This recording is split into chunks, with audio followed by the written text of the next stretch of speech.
कर सकते हैं जो बाहर रह रहे हैं, एनआरआई हैं।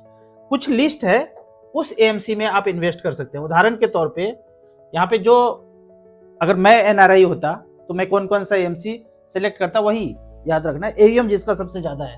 तो अगर आप कनाडा में रहते हैं, उसी तरह अलग अलग देश का भी लिस्ट है, जब जुड़ेंगे तो फिर वो लिस्ट आ जाएगा। 2 कंट्री का बता रहा हूँ, कनाडा और यूएस का। जो लोग एनआरआई कनाडा में रहते हैं उनका लिस्ट इस तरह से है: quant mutual fund, Nippon mutual fund, और भी एएमसी आप देख रहे हैं। जो सबसे इसका एएम ज्यादा है मैं उसका नाम ले रहा हूँ: Invesco mutual fund, UTI mutual fund, Sundaram mutual fund, HSBC mutual fund, ये हुआ। अगर जो यूएस में रहते हैं तो उसमें उस म्यूचुअल फंड के अंदर स्कीम तो सारे होंगे, तो नॉर्मली मैं मिड कैप स्मॉल कैप बोलता हूं तो वहां जाना है। यूएस में अगर रहते हैं तो quant mutual fund, Nippon mutual fund, UTI mutual fund, Sundaram mutual fund, HSBC mutual fund, ये कुछ म्यूचुअल फंड है जिसमें आप small cap, mid cap, micro cap अंदर जो स्कीम होगा उसमें आप जा सकते हैं। दूसरा फैक्टर यहाँ पे आएगा कि बैंक अकाउंट जो होगा, एनआरआई होगा, एनआरई, एनआरओ जो भी होगा, वो इंडियन ब्रांच यहाँ पे होना चाहिए। क्योंकि जब आप ऐप में जाएंगे तो अकाउंट नंबर, आईएफएससी कोड मांगेगा और ब्रांच सेलेक्ट करने बोलेंगे बैंक, तो लिस्ट ऑफ बैंक में वही बैंक आएंगे जो इंडिया में ब्रांच है। अब कोई ऐसा बैंक जो सिर्फ एक जगह किसी देश में है, अमेरिका में है, तो वो लिस्ट में नहीं आएगा। यहाँ पे भारत में वो ब्रांच होना चाहिए, चाहे बाहर का ही बैंक है, पर भारत में अगर ब्रांच है तो अकाउंट नंबर, आईएफएससी कोड मिल जाएगा। तीसरा जो सबसे महाभारत वाला बात है कि मोबाइल नंबर आपका है वहां है और ओटीपी नहीं आता है। तो मोबाइल पे ओटीपी आए या ना आए उससे कोई फर्क नहीं पड़ता है। जो मैं आपको ऐप यहाँ पे एसेट प्लस का दे रहा हूँ, तो वहां पे 3 चीज है: नाम देना है, मोबाइल नंबर लिखना है, ओटीपी आता है नहीं आता उससे कोई मतलब नहीं। सारा वेरिफिकेशन ईमेल से होगा। यहाँ पे मोबाइल नंबर जो लिखेंगे 10 डिजिट का, वो यूजर आईडी बन के रह जाएगा। ओटीपी चलता है नहीं चलता है उससे कोई दिक्कत नहीं है। नाम, मोबाइल नंबर, ईमेल पे सारा वेरिफिकेशन होगा, ओटीपी ईमेल से आना जाना होगा, और ये मोबाइल नंबर आपका यूजर आईडी फ्यूचर के लिए बन जाएगा। नॉमिनी वहां रह रहे हैं या भारत में रह रहे हैं, किसी को भी बना सकते हैं। नॉमिनी के केस में मैं हमेशा सलाह देता हूं कि सिंगल नॉमिनी रखना है। 2 बच्चे हैं तो दोनों को ज्वाइंट नहीं बना देना है, 50% करके रख नहीं देना है। क्योंकि मैं बहुत सारा केस देखा हूं, कुछ भी डिस्प्यूट है, पैसा वहीं पड़ा रह जाता है, म्यूचुअल फंड से कभी रिडीम नहीं हो पाता है। तो सिंगल 2 म्यूचुअल फंड है, 2 स्कीम है, एक में पहले बच्चे को नहीं है, दूसरे में दूसरे बच्चे को बनाएंगे, तो सिंगल नॉमिनी रखेंगे तो ज्यादा अच्छा रहेगा। बैंक आप 5 तक ऐड कर सकते हैं, वो तो एनआरआई वाले भी ऐड कर सकते हैं, भारत में जो म्यूचुअल फंड चला रहे हैं उनके लिए भी है कि 5 बैंक तक आप ऐड कर सकते हैं।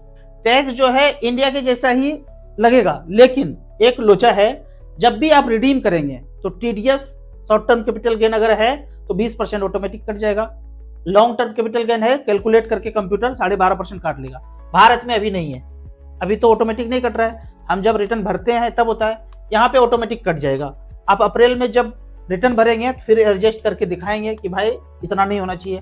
मान लेते हैं किसी म्यूचुअल फंड में आपको लॉस हुआ है तो आप एडजस्ट करेंगे, तो वो फाइल जब करेंगे रिटर्न तो वहां पे दिखाएंगे, लेकिन ये कट कुट के आपके अकाउंट में ही आएगा। उदाहरण के तौर पे 10 लाख रुपए इन्वेस्ट किया, वो 10-12 साल 15 साल रखा, वो 50 लाख बन गया, तो 40 लाख आपको गेन हुआ। तो लॉन्ग टर्म कैपिटल गेन कितना हो गया? 40 लाख हो गया। तो इसमें से ये मैं इग्नोर कर देता हूँ कि 1.25 लाख छूट है, कैलकुलेशन के दृष्टिकोण से मान लेता हूँ 40 लाख है। 40 लाख का 12.5% 5 लाख कट के ही अकाउंट में आएगा। फिर आप रिटर्न भरेंगे तो आप दिखा सकते हैं कि भाई दूसरे किसी म्यूचुअल फंड में लॉस हुआ तो एडजस्ट होगा, तो वो बाद में करेंगे आप, लेकिन ये आपको कट के टीडीएस के रूप में कट के ही अकाउंट में आएगा। तो ये तो एनआरआई के केस में कुछ फैक्टर था। आपको म्यूचुअल फंड में इन्वेस्ट करना है तो लिंक में जाके आप शुरुआत कर सकते हैं। शुरुआत में मैं बोलता हूँ 500, 1000 से शुरू करना है, धीरे धीरे जब समझ में आए फिर आप ज्यादा पैसा इन्वेस्ट कर सकते हैं। जो लोग को भी केवाईसी के कारण म्यूचुअल फंड है पर पता नहीं चल रहा है, स्टेटमेंट नहीं आ रहा है, मोबाइल नंबर अपडेट नहीं है, ईमेल आईडी अपडेट नहीं है, नॉमिनी को चेंज करना है, बैंक अकाउंट पुराना था वो चेंज करना है, कुछ भी ऐसा कुछ करना है तो मेरे इस नंबर पे मुझे कांटेक्ट कर सकते हैं। चेंज करने का या नहीं तो कोई ब्रोकर चार्ज कर सकता है, कोई एडवाइजर चार्ज कर सकता है, या किसी भी ऑफिस में जाएंगे तो ये सब तामझाम करने में कोई 1 रुपया भी सिंगल चार्ज नहीं है। यहाँ पे स्टार एसआईपी के वेबसाइट में एक छोटा सा चेंज हुआ है। आप लोग जो भी म्यूचुअल फंड इन्वेस्ट कर रहे हैं, अलग अलग एएमसी में कर रहे हैं, तो एएमसी वाइज आप यहाँ पे डिटेल्स देख सकते हैं। यहाँ पे जाएंगे तो 5 नंबर में है एएमसी वाइज। एएमसी वाइज मतलब सिर्फ अगर आप जो भी एएमसी सेलेक्ट करेंगे, मान लेते हैं एसबीआई सेलेक्ट किया तो सिर्फ एसबीआई का फंड आएगा। सिंस इंसेप्शन डिफॉल्ट में है 10 लाख रुपए डिफॉल्ट में, इसको चेंज कर सकते हैं, सिंस इंसेप्शन को भी चेंज कर सकते हैं। सिंस इंसेप्शन मैंने इसलिए दिया है कि सारे फंड एसबीआई के आ जाए। तो सबसे पुराना फंड अगर देखा जाए जो अच्छा खासा वेल्थ बनाया है 93 से लेके अब तक, सबसे पुराना 2025 तक क्या बनाया है, 10 लाख का बनाया है, 4,25,00,000, मात्र 12.37% का रिटर्न दिया है। दूसरे नंबर पे आता है SBI health care, SBI focused equity, SBI large and mid cap में 2005 में 10 लाख रुपए रखा, वर्थ बनाए 2,49,00,000, 17% का रिटर्न यहाँ पे जनरेट करके दिया है। SBI magnum mid cap, SBI Contra fund, काफी पुराना फंड ये भी है, 2005 में वन टाइम 10 लाख रुपए रखा, 2,25,00,000 बना है। AUM दिया हुआ है 44,000 करोड़ है, 21,000 करोड़ है, 30,000 करोड़ है। तो इस तरह से सारे SBI का फंड आप एक दृष्टि में देख सकते हैं। मान लेते हैं कि आपने UTI लिया है, UTI का सारा फंड देखना चाहते हैं, कंपेयर करना चाहते हैं कि आपका फंड कैसा कर रहा है, तो UTI के सारे फंड यहाँ पे आ जाएंगे। सबसे जो बेहतरीन काम किया है UTI मिड कैप ने किया है, UTI ट्रांसपोर्ट दूसरे नंबर पे आ रहा है, UTI dividend yield, UTI value fund, इस तरह से करके आप अपने AMC का जो भी आपने लिया है वो यहाँ पे आ जाएगा। कमेंट्स में जाने से पहले ये दूसरा जो चैनल है मेरा राजू चौधरी वाला, यहाँ पे ताबड़तोड़ एक खतरनाक वाला वीडियो बनाया हूँ, इस वीडियो को देखना है। बार्टर सिस्टम चलता था ना पहले, उसके बाद तो सोना में लेन देन चला, अब कागज में चल रहा है। आगे मोगे में बोल रहा है कि नंबर पे चल रहा है, डिजिटल नंबर पे, ये सब भी बंद करो। तो ये बड़ा बेहतरीन वीडियो है, इसको आप देखेंगे, समझेंगे, लोगों को शेयर करेंगे। वीडियो जो है ना, एक वीडियो कल भी सुबह सुबह आ जाएगा, ये दोनों वीडियो सुपर से ऊपर है, उन लोगों को भेजिए, शेयर कीजिए और खोपड़ी का ब्लूटूथ दूसरों का भी ऑन करवाइए। अब कुछ कमेंट्स का बात करते हैं।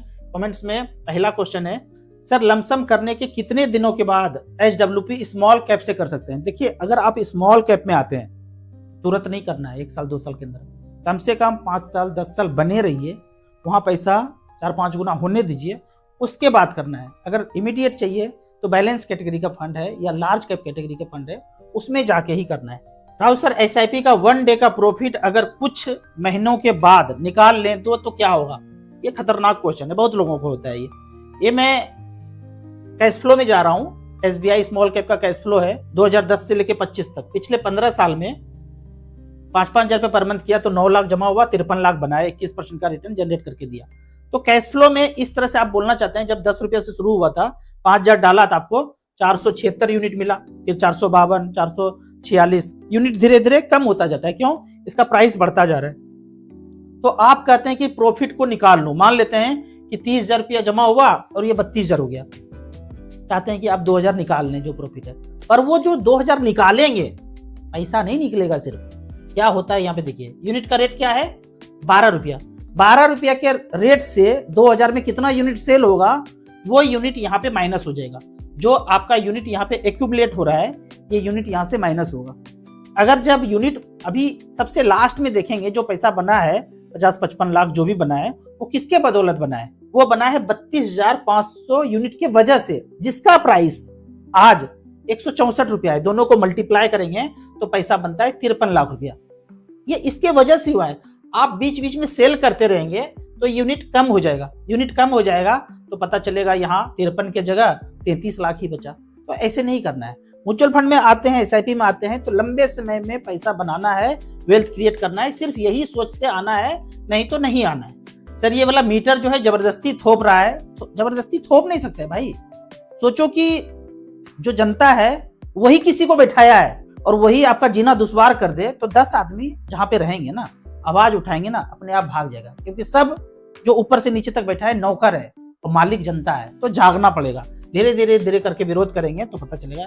और ये ऐसा मत सोचिए कि ये यहाँ वाले लोग कर रहे हैं, वो करवा वहां रहा है 7 समंदर पार वाला, वो जो बताते हैं वही होता है। ऐसा नहीं कि सिर्फ यहाँ हो रहा है, वर्ल्ड वाइड सब जगह हो रहा है। ज्यादा यहाँ पे नहीं बताऊंगा, दूसरे चैनल पे ऑलरेडी बताया हुआ है। नमस्कार राजू सर, मेरे पिताजी का उम्र 60 साल है, उनको अस्थमा का प्रॉब्लम था, बहुत ज्यादा परेशान थे हम लोग, कोई भी डॉट ठीक नहीं कर पा रहा था। आपका वीडियो देखने के बाद अमित जी से ट्रीटमेंट लिया, 5 महीने हो गए, मेरे पिताजी डेली 1 किलोमीटर चलते हैं, कोई तकलीफ नहीं है अब, थैंक यू सो मच। इस तरह का प्रॉब्लम है ना, वो उल्टा डायरेक्शन में घुमा कर रखा है, क्योंकि बिजनेस करना है ना, जीडीपी भी तो बढ़ाना है ना, तो जीडीपी बढ़ाने का खेल चल रहा है। तो आपको क्या करना है, ये जो नंबर है ना, कोई भी प्रॉब्लम है, ये तो नॉर्मल प्रॉब्लम था ना, आपको लगता है कि भयावह है, 20 साल 25 साल से चल रहा है, अब कल कान में फूक के बोल दिया आपको तो कैंसर है नहीं, कान में फूक के बोला है, बोल दिया एड्स है नहीं, बोला है कल ही, ये फर्जी वाला तो सब पता चल गया भाई, आज तो डॉक्यूमेंटेड है सब कुछ। तो आपको इसको अमित जी को कांटेक्ट करना है एक बार, 1 टाइम, वो जिन्होंने जो ठीक किया पिताजी को 2,000 रुपया 1 टाइम चार्ज करते हैं। अगर ठीक नहीं हुआ तो पैसे वापस कर देंगे। तो एक बार इनको कांटेक्ट करना है और जो बताए वो 3 दिन अक्षर से पालन कीजिए। 3 दिन में 50% रिलीफ मिलेगा। आपको वो फार्मूला हाथ आ जाएगा कि हाँ ऐसे ठीक हो सकते हैं, चाहे कितने दिन से प्रॉब्लम में है और कोई भी प्रॉब्लम में हो। राउत सर मैं